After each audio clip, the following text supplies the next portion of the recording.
One day, Caroline the old road vehicle was feeling depressed. Everywhere she looked, she can see the Sodor railway engines working harder and being called really useful.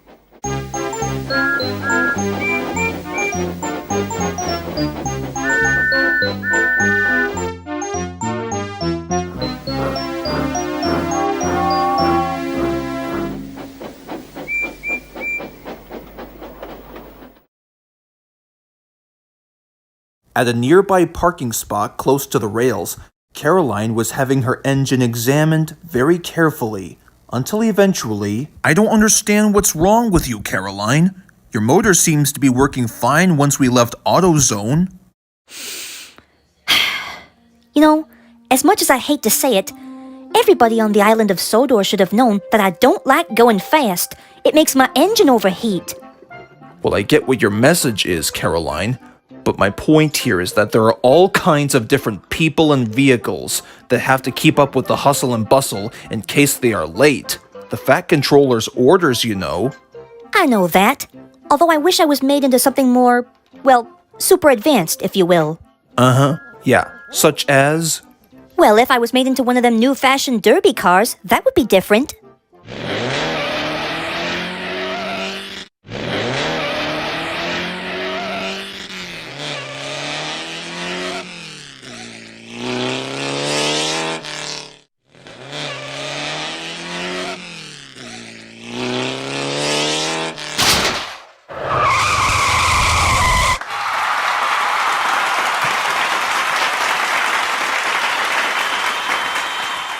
Yeah, that would change everything.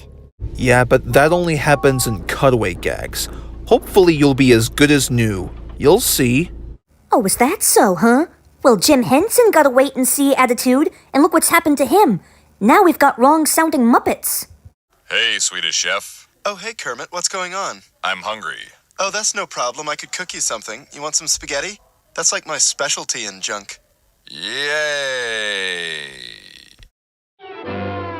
Alongside the rails came a badminton field. The game had just begun. Conveniently, Edward was waiting at a red signal.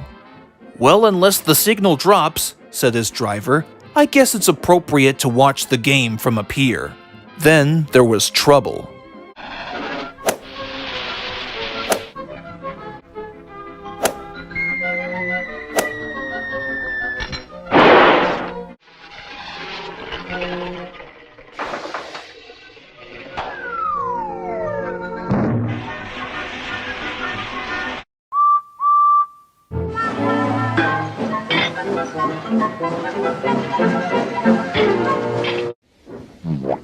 "Hey you! Come back with our birdie! We need it!" But it was too late. Edward was gone.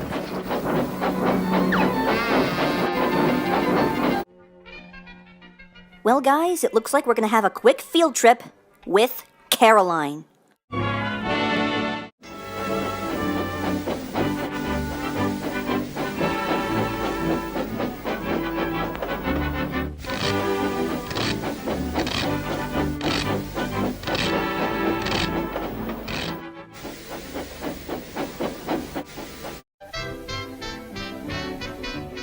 So, she wants a race, does she? Well, she's not gonna get ahead of us now. Faster, Edward! Now wait just a minute there. I'm way too old to go as fast as Gordon. Surely we can take our time with these deliveries, right? While the driver wasn't paying attention, the fireman shoveled for dear life, resulting in Edward's speed beginning to steadily increase.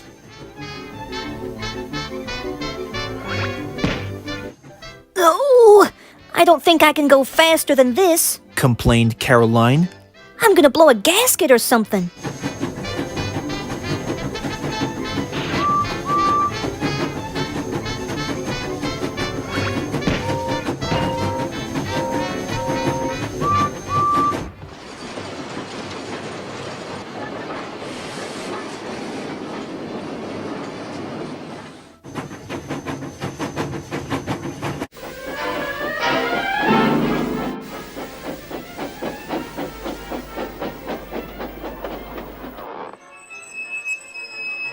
Yahoo, boy! That train has popped into its rabbit hole, so naturally I can't catch him now. Right? I'm sorry, Caroline, said the driver, but the game must continue. Follow that blue engine. Caroline spluttered disappointedly. She wanted to go back to the field to rest. At last, Edward arrived at his final destination.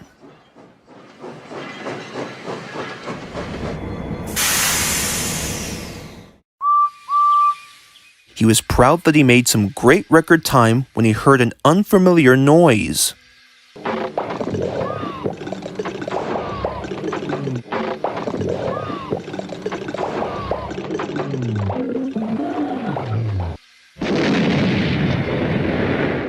Finally, despite being tired and beaten, Caroline finally stopped at the exact same spot as our number 2 blue protagonist. "Can we help you with something?" asked Edward's driver. Yes, please. We're looking for our little birdie so we can get back to the badminton game. Have you seen it? Suddenly, one of the players remembered. The birdie can be found anywhere in one of Edward's trucks. So naturally, one of the players grabbed a ladder and took a peek inside. Hey, guys! I found our little birdie! Hey, sorry about the chase. It was just a big misunderstanding, that's all. Oh, you couldn't help it, mate. It was an accident. Now we must get back to the big game, quickly. To be fair, said Edward, I wouldn't say too much. It appears that Caroline's already worn out. And she was. No need to worry, old friend, said his driver. I'll phone for help. I think my brain just hatched an idea. And so it was arranged. Percy brought the players back to the big game.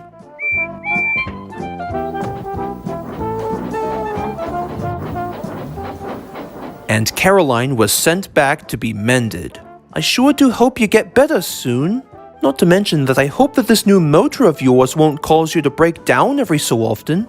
Thanks a lot, Edward. That really means a lot to me. Come on, Thomas. Off we go. Sure thing, driver.